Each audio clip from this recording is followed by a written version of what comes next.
And welcome back. Thom Hartmann here with you. We've been talking about the prisoners who have been taken by the Bush administration and tortured and this, that, and the other thing.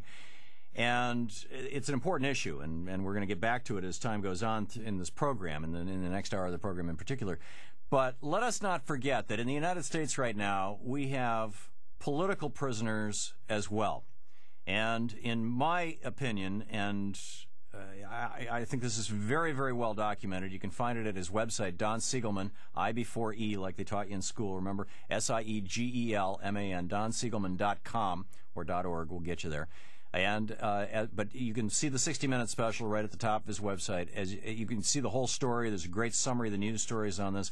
75 attorneys general around the United States, including 10 Republicans, have just sent a letter to Eric Holder, the current attorney general, asking that Don Siegelman's case be reviewed again. America's political prisoner, Don Siegelman, former governor of Alabama. Don Siegelman, welcome to the show. Hey, thank you so much, Tom. I was listening to your commercial with Jim Hightower. Mm-hmm. Jim Hightower was also someone that Karl Rove took down years ago in Texas because he was, getting ready to run for higher office. And right, Rove when he was Commissioner of Agriculture. Yeah, didn't want him around, and so they cut him out. But I'm glad to be back on your show. I'm also, as you might guess, my spirits are lifted again by these 75 state attorneys general who sent a letter to Eric Holder saying we want the Siegelman case investigated for prosecutorial misconduct, and if you agree with us that it's there, we think you should do for him what you've done for Ted Stevens.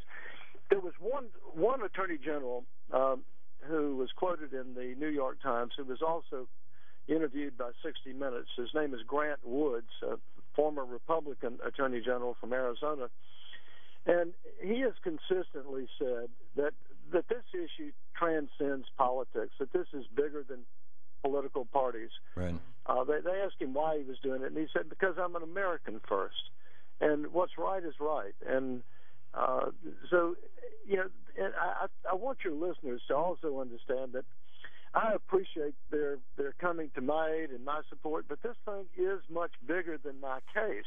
It is, and yes, it's about my freedom, but it's also about, getting our government back, getting our Department of Justice to really pursue justice, and giving the American people the faith and confidence that they need, that this country is once again back on the right track.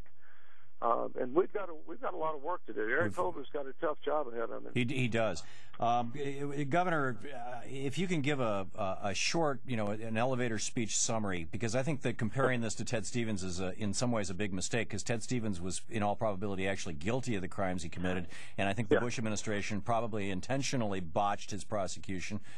Maybe not. I don't know. Maybe it was just incompetence at the Justice Department. You, in my opinion, are not guilty of the crime that you have been charged with. I think it can be demonstrated that you're not. 60 Minutes demonstrated it well. Give us just a quick snapshot for new listeners here. Quick snapshot. I was convicted of something that the New York Times has said has never been considered a crime in America, and that is I appointed a contributor to an all-volunteer board, in this case a board on which this guy had sat through 3 previous governors, 2 Republicans. Again, Grant Woods said that I was targeted because they couldn't beat me fair and square. Mm-hmm. Time magazine exposed how I was selectively prosecuted. Right. Your crime was you were a successful Democrat in Alabama, which is Karl Rove's backyard. Well, Karl Rove came to Alabama in 1992 and stayed here working against me in 94, 90, 98, 1999, 2000, and 2002. And there's lots of evidence of Karl Rove's fingerprints being on this prosecution. We have a Republican lawyer who has come forward and given sworn testimony that she was on a conference call where the husband of my prosecutor said that he had talked to Karl Rove and that Rove had arranged with the Department of Justice for DOJ to pursue me. Right.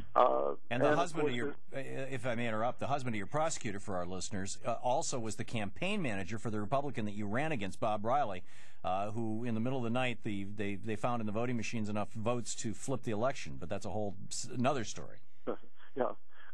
and the two people involved in stealing that election from me in 2002 was Karl Rove's partner and an employee of Jack Abramoff. Yeah. But anyway, I was brought to trial 1 month before the Democratic primary in 2006 by as you pointed out, by the wife of my opponent's campaign manager. And after I was convicted, I was handcuffed, shackled, taken to a maximum security prison, put in solitary confinement, and then released 9 months later on an order of the 11th Circuit. Now we're back before the 11th Circuit asking for a rehearing, and we're at a very critical stage. If I lose my request for a rehearing, the same judge that yanked me out of the courtroom and sent me to prison for 7.5 years for doing nothing will be eligible to re-sentence me to the same amount of time if he so chooses, and I think he will so choose. So it is a serious matter for me in terms of my freedom as to what the Department of Justice does and how they handle this investigation. And Laura Canary, the woman who initiated the prosecution against you, whose husband was Karl Rove's best friend and tied to Abramoff and the campaign manager of Bob Riley, your gubernatorial opponent, the Republican. She is still the prosecutor down there? Is that? Yeah, it's unfathomable to me. I mean, I guess if I'm disappointed in anything about what's happened since January 20th is the fact that these same Bush, Rove, Gonzalez Republicans who have been shown to have been engaged in misconduct and wrongdoing are still in power. Has the Obama administration appointed somebody to replace her, and the Republicans are holding that up, or have they just not gotten around to it? No, they have not appointed anybody to replace her. And furthermore, they could simply ask her, tell her to step down and appoint someone as an interim, right? An acting prosecutor so we wouldn't have to keep fighting with these guys that we know are out to do their best to see me sent back to prison and keep the lid on all this stuff. Right, because I think that your case, when we really dig into this, it looks to me like your case could be the case that ends up with Karl Rove going to prison, and I think that's why they're pushing this so hard and they're pushing it so fast. And there's an article about it in the New York Times today. The headline, Review of Governor's Conviction Sought. The website, Don Siegelman, SIEGELMAN.com. We're talking with Governor Don Siegelman, former Democratic governor of Alabama and longtime opponent of Karl Rove. Karl Rove, the puppet master behind this prosecution, in the opinion of many, including Republicans who have given sworn testimony of this under oath. And Eric Holder's telephone number, by the way, the Office of the Attorney General, if you would like to call the Attorney General about this, is 202-353-1555. 202-353-1555. Governor Siegelman, we just have a minute and a half or so. Are you going to go back to prison? Do you think that this is a very real possibility?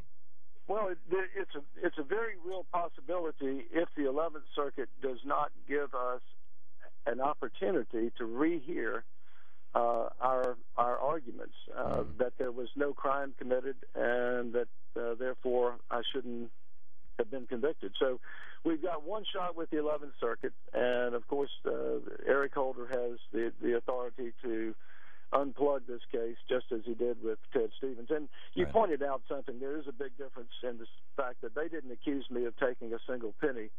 This is not about personal gain. It's not about anything other than appointing a contributor to a board that he had already served on for 3 previous governors. Right. This is a made up out of a whole cloth case, in my opinion, and it's just this is just such a clear abuse of power. This is a classic example of the politicization of the Justice Department by Karl Rove and George W. Bush, and Karl Rove then going on a political vendetta. And frankly, I think that another piece of this is they're trying to cover their tracks about the theft of the election.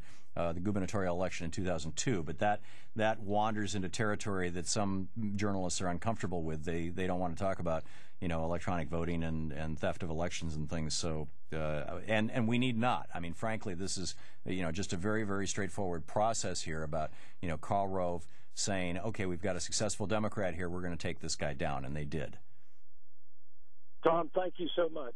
I appreciate your listeners picking up the phone and calling their congressman to and asking their congressman to get in touch with Eric Holder. Yeah, that's a great one. In fact, we've got a website, callcongress.org, has a listing of toll-free numbers you can call your member of the House of Representatives and your 2 senators. If you don't know, give them your zip code. They will tell you who they are. And get over to Don Siegelman's website right now and help out. Don Siegelman, I before E, donsiegelman.com. Thank you, Governor. Yes, sir. Thank you.